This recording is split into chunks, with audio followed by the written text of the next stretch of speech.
Good evening, Year 11. This is your night before news for your English literature exam tomorrow morning. We're going to be focusing on some last minute revision on A Christmas Carol and particularly on the character of Scrooge. You're going to need a pen and paper and be ready to follow along with the activities as we go through the PowerPoint. So we're focusing on Scrooge because he's obviously the most important character in A Christmas Carol. So the things that we're talking about here could be used in any answer really that you write. So that's why we're looking at this.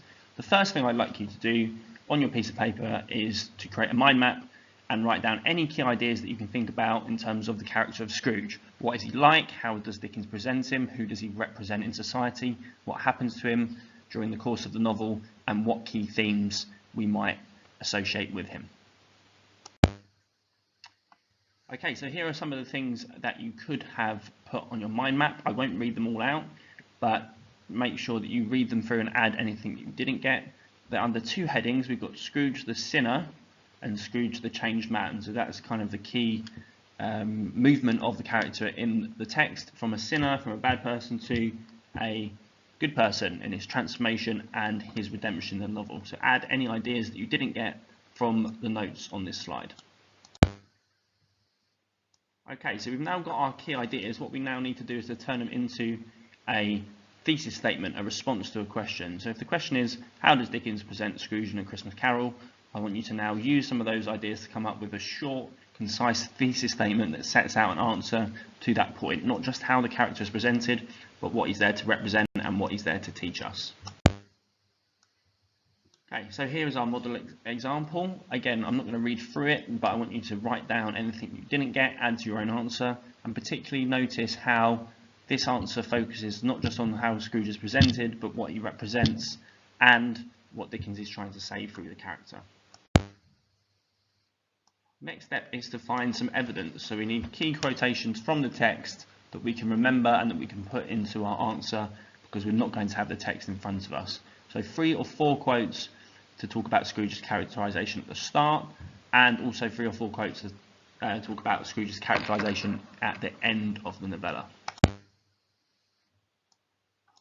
Okay, here are your suggested quotes, your suggested evidence. You can see we've got 4 there for Scrooge at the start and 4 there, Scrooge at the end. These aren't the only quotes that you could have used, but they're probably the most straightforward and easiest to remember, because you also need to analyse the quotes, okay, and that's what we're going to go through on the next slide. But again, add any quotes that you didn't get to your own notes.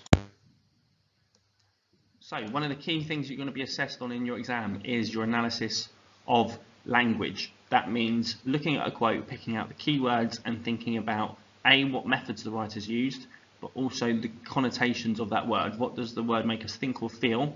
What do we associate with it, and particularly what does that make us, or what does that show us about the character or the theme that we're talking about, in this case about Scrooge. So here's one example. This is solitary as an oyster. So you can see there that I've explained the quote, I've talked about the method, which is a simile, I've looked at each word in particular, solitary, and the connotations as well as oyster, and I've also linked it to writer's intention. Okay. So that's an example. What I'd like you to do is go back to the list on slide 7 and choose another quote to explode on your own independently. Okay, and lastly, here is our model paragraph. So I've taken everything that we've done so far, the thesis statement, the evidence and the explosion, and I've put it into a paragraph. You can see there that the success criteria is highlighted, colour-coded. We've got our thesis statement, our response to the question, we've got our evidence, we've got the writer's method identified, we've got the analysis of evidence, and we've also got our links to context and particularly the writer's message or intentions. So that is a model answer for Scrooge at the start of the novella, using the quote, "As solitary as an oyster." What I'd like you to do is to think about the quote that you've just exploded, a different one to "As solitary as an oyster," and see if you can turn that into a model paragraph about Scrooge's presentation, either at the start of the novella or at the end. Okay, so we've gone through one question for A Christmas Carol. Obviously tomorrow you've also got your Macbeth question, okay, but we find that A Christmas Carol is often one that students spend less time revising, so that's why we focus on this one. But I'd very much encourage you to look at the Instagram resources on the English Instagram page for the Macbeth questions, and do something similar to what we've just done with one of the Macbeth topics or themes or characters. You can do pretty much the same as we've just done on the Instagram page for Macbeth. Really important that you try and focus as much as possible on key quotes from both texts before tomorrow. So think about solitary as an oyster, think about quotes like brave Macbeth, easy ones to remember that you know what you're going to say about them ahead of time.